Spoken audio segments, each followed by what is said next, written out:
Pak, saya customer-nya. Ini saya pakai slide bahasa Indonesia apa ya? Sebagaimana bahasa Indonesia? Ini udah mulai tuh. Udah mulai loh. Udah bagus. Penting Dikit. Kita tinggal dikat. Saya posisi berdirinya sebelah mana? Sini ya. Nah, Pak, nah, itu. Dia nggak sadar kalau dia lagi direkam. Oh, oke.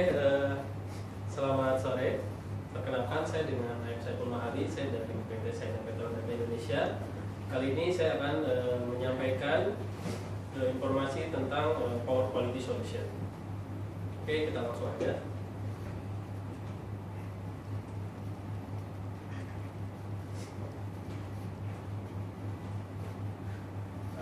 Sebelum kita ngomong masalah Power Quality Solution, kita mengenal yang namanya desain facility di data center. Nah, di data center itu, sebagaimana kita ketahui, untuk facility itu dia difasilitasi oleh power sebanyak 82% dan sisanya 10% adalah environment. Dan selanjutnya ini masih untuk desain parameter juga. Masalah utama di data center adalah cooling dan yang kedua adalah masalah power. Nah, berdasarkan ini maka saya akan coba membahas tentang Power Quality Solution.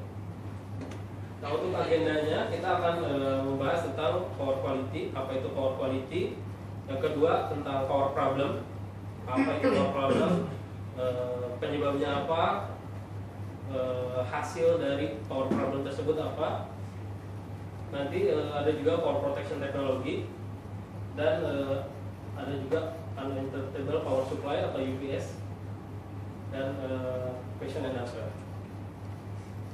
Apa itu power quality? Power quality adalah beberapa variasi parameter harga nominal tegangan yang ideal meliputi bentuk gelombang, nilai RMS dan frekuensi.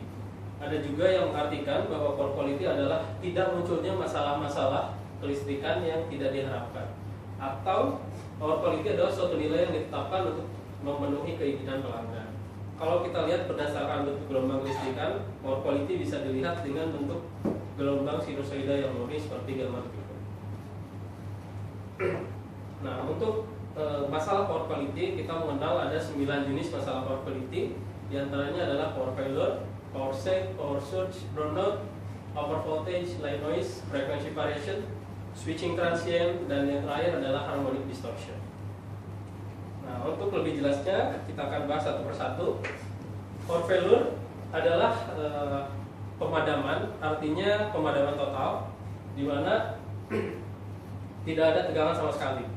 Nah, untuk penyebab terjadinya itu bisa dari petir, kerusakan jalur transmisi, sekring utama putus, pembatasan dari PLN, transfer sumber daya, kerusakan pembangkit. Nah, sedangkan untuk akibat-akibat yang disebabkan oleh adanya pemadaman listrik bisa terjadi yaitu adalah kerusakan data, hilang data, rusak aplikasi, rusak operating system OS, dan juga rusak perangkat keras. Selanjutnya, gangguan yang kedua adalah power sag. Power sag adalah tegangan di bawah 80% sampai dengan 85% dari tegangan nominal. Itu selama satu siklus atau lebih. Satu siklus ini artinya bisa satu bentuk gelombang atau bisa satu satuan waktu, ya, satu detik atau satu bentuk gelombang. Nah, sumber dari gangguan power sag ini adalah beban listrik yang cukup besar dihidupkan. Misal pada saat kita menyalakan motor, pada saat kita menyalakan lift, pokoknya beban-beban yang kapasitas besar. Nah, itu akan mengakibatkan gangguan yang namanya power sag. Selanjutnya juga ada starting elektromotor yang besar, switching power main. Jadi kalau misalnya pada saat kita on sumber listrik utama itu juga akan mengakibatkan yang namanya power sag. Nah, akibat dari power sag ini pada sistem komputer bisa terjadi hilangnya memori, rusak data, lampu berkedip, atau peralatan mati. Selanjutnya power surge atau swell ini hampir sama, ya.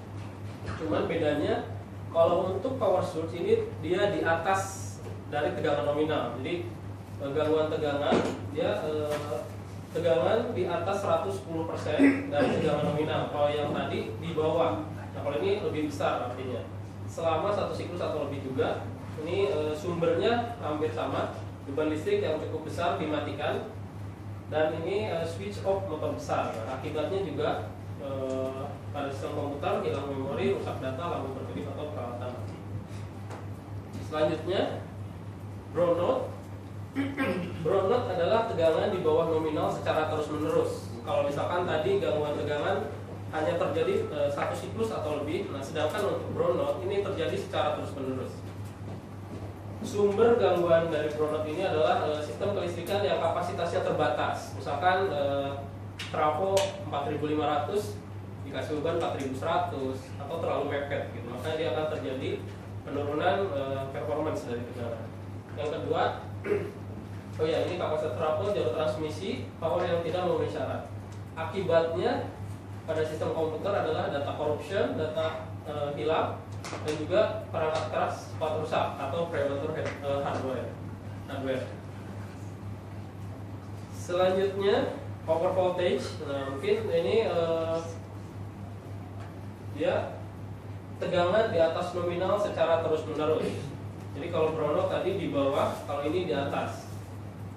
Sumbernya berasal dari kelistrikan yang kapasitasnya terbatas. Sedangkan untuk yang lainnya dari jalur transmisi power yang tidak memenuhi syarat. Akibatnya pada sistem komputer hampir sama, data corruption, data hilang, dan prematur.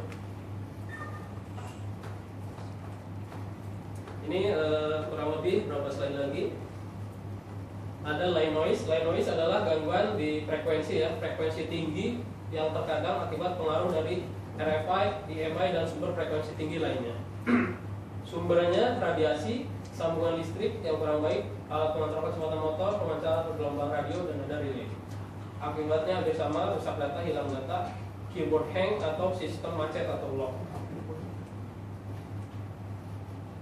Yang selanjutnya adalah frekuensi variation.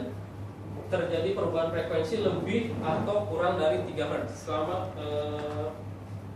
beberapa siklus atau secara terus-menerus ya.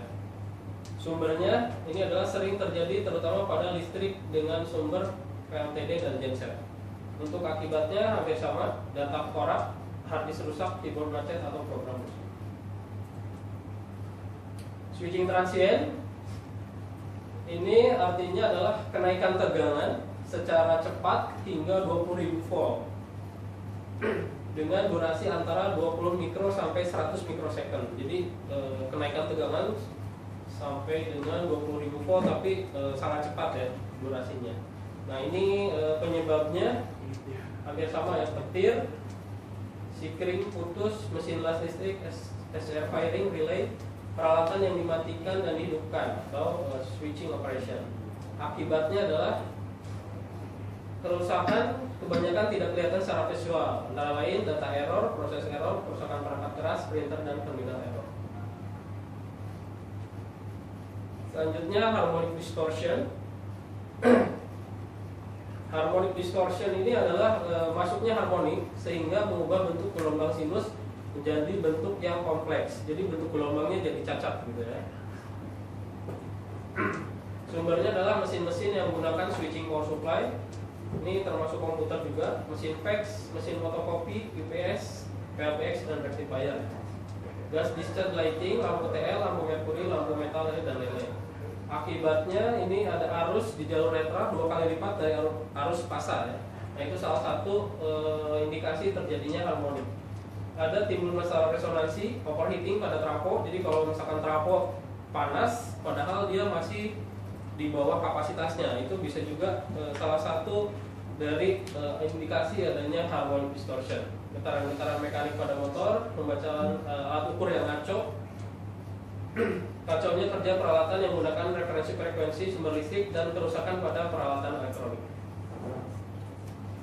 Oke, nah itu gangguan-gangguan kelistrikan semua. Jadi kurang lebih ada 9.